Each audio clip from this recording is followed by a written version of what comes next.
Hello everybody and welcome to the Flame Meander MIDI tutorial. As you can see, I've set up a bunch of stuff around the meander now for the first time in my videos, because so far we've only looked at the meander as a self-contained instrument, and it does that really well. We have all the synth controls on the front panel, we have a great sequencer, MIDI looper and arpeggiator, which we can conveniently control on the device itself. But of course, sometimes we want to be able to control it externally as well to put it into a bigger music setup. For this video, I expect that you already know a little bit about the Flame Meander, that it is a 4-voice polyphonic wavetable synthesizer with an additional noise oscillator for noise shots with its own attack decay envelope. And then we have the filter bank with 12 individual filter bands, each with their own attack decay envelope as well.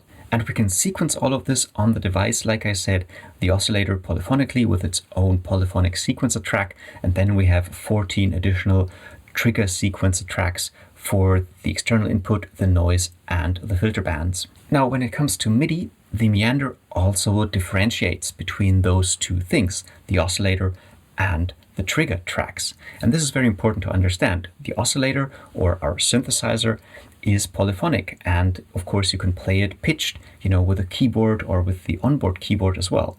For the other sequencer tracks, the noise and the filter bands, we only have those one-shots, like percussive sound, like a drum sequencer basically. So we cannot play them pitched or, add different effects to them. They simply just go on and off depending on the envelope, gate, and velocity settings. And it is good that the meander differentiates between those two things, because obviously we might want to be able to play our synthesizer with a keyboard like the instrument that I have here. But then the percussive elements like the noise shots or the filter bands, we might want to be able to sequence externally with the drum sequencer like my MPC 500 here. And this is one of the reasons why we have two MIDI inputs on the device, which are merged inside the meander, so that we're able to connect the keyboard, for example, to play our synthesizer, and my MPC here to act as a master clock, but also as a drum controller for the percussive parts. After patching this up with cables, we need to set up the MIDI controls on the Flame Meander then. And like the other parameters on the meander, it's quite simple to set it up. You simply have to press the MIDI button, and this will switch between the different settings that you can adjust. The first setting you see here is channel, and this will let you set up the incoming and outgoing MIDI channels. And here we have 3 different destinations or sources. One, of course, is our synthesizer, so we can have the keyboard play on its own MIDI channel and control only the synthesizer here. And to set this up, we simply press on the oscillator button.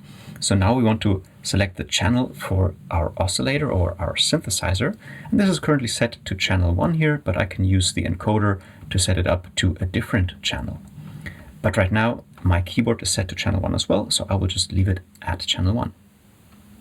To set the MIDI channel for our percussive elements, like the noise shot and the filter bands, we simply press one of those 14 buttons. It doesn't matter which one, they're all for the same setting, the percussive elements. And right now this is set to channel 2, but again, I can set that up to anything else. But right now my MPC will be sending on channel 2, so I will leave it at channel 2 as well. The third option now is program change. We can also sequence patch changes for the meander externally, like from a computer DAW or another controller. And to set this up, we simply press the patch button. And now this will allow us to change and set up the program change MIDI channel. So now the meander will listen for the synthesizer control on channel 1, and it will also, in case we record something on the internal sequencer, send out those synthesizer controls from channel 1. Like when you use the meander sequencer to control another external synth, for example. So this was very easy, and now for starters we can play our synthesizer in the meander with the keyboard here, sending on channel 1.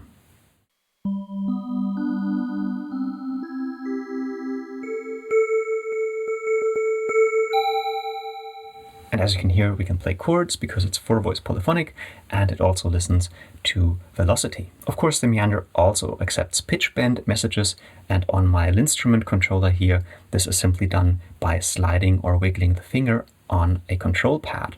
So for example, like this.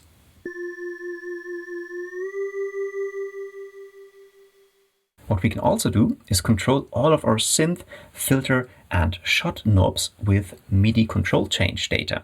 And there's a list at the back of the manual where you will have all the MIDI CC numbers for the knobs you can control.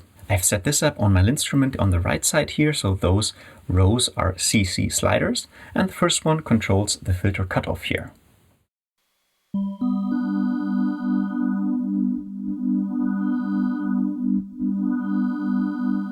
Another parameter which is important for sound design is the color knob, which changes the wave inside the wavetable, and this is here on the second row.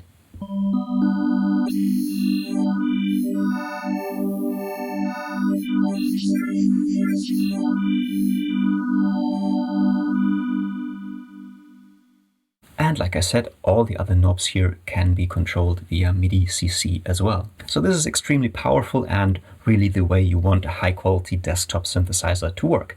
You have to be able to control it externally from your sequencers or DAW. Okay, so in my previous videos, I showed you the sequencer and the MIDI looper on the device, but this also works with external MIDI coming into the Mäander.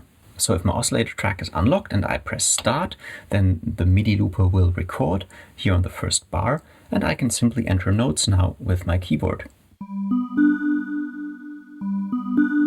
And it will loop those notes, of course, that it has recorded.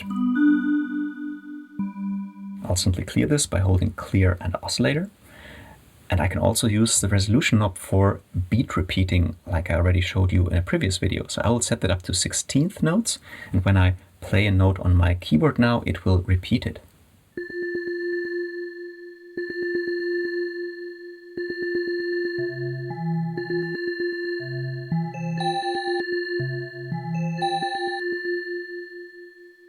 We can also use the arpeggiator in the same way.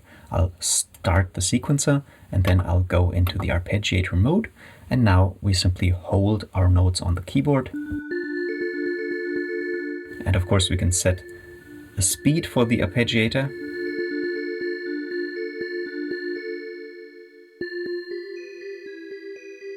And we can of course also hold it.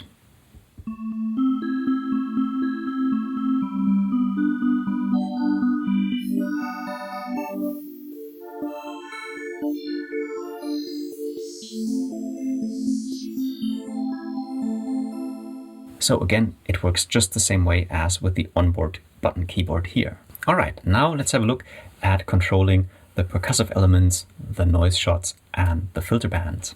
For those, we have set up MIDI channel 2, and similar to a drum synth now, each of those trigger buttons has its own note value on that MIDI channel. And we set this up by pressing MIDI and once more, and now we have note on the display.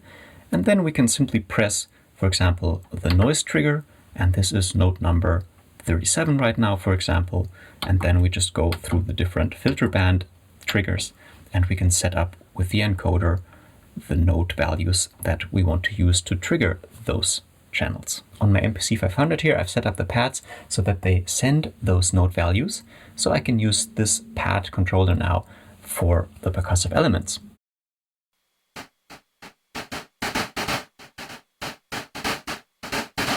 And as you can hear, it's also velocity sensitive. Let me turn down the band level to sequencer now, and then we can also see how I can play the different filter bands with my pads.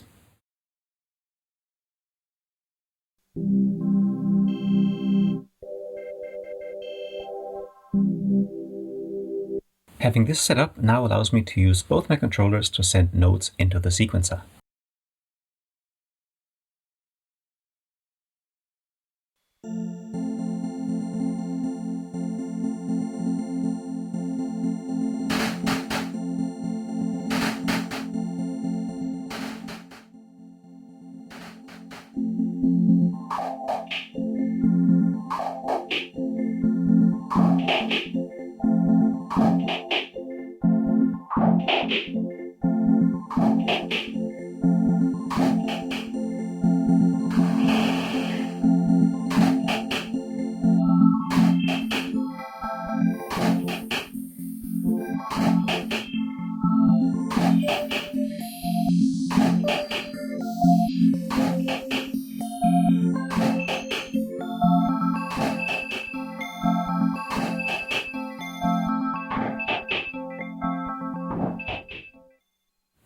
Okay, so now you know how to control the meander from external sequencers and keyboards. In a complex MIDI setup though, you might want to adjust what exactly is received and also what the sequencer of the meander sends out.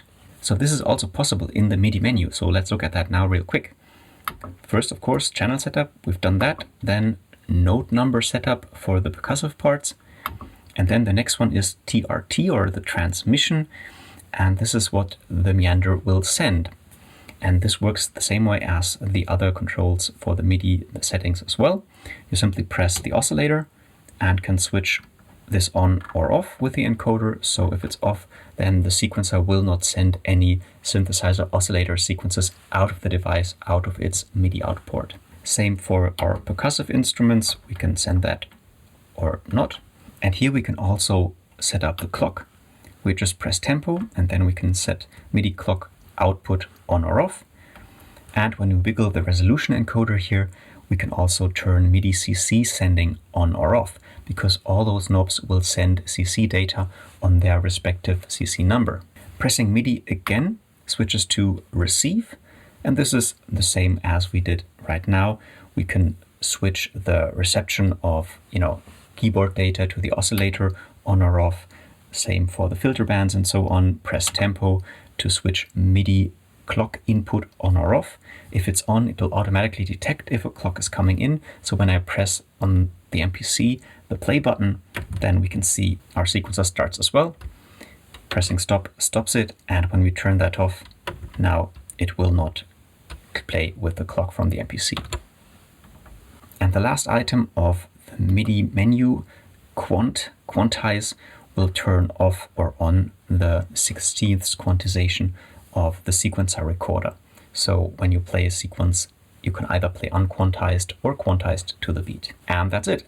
As you saw, it was very easy to set up, but it's still quite flexible, so it should suit most MIDI setups quite well. I hope this video was useful to you. If you have any questions, as always, post them in the comments below, and like, share, and subscribe if you want to see more videos. Thanks a lot for watching.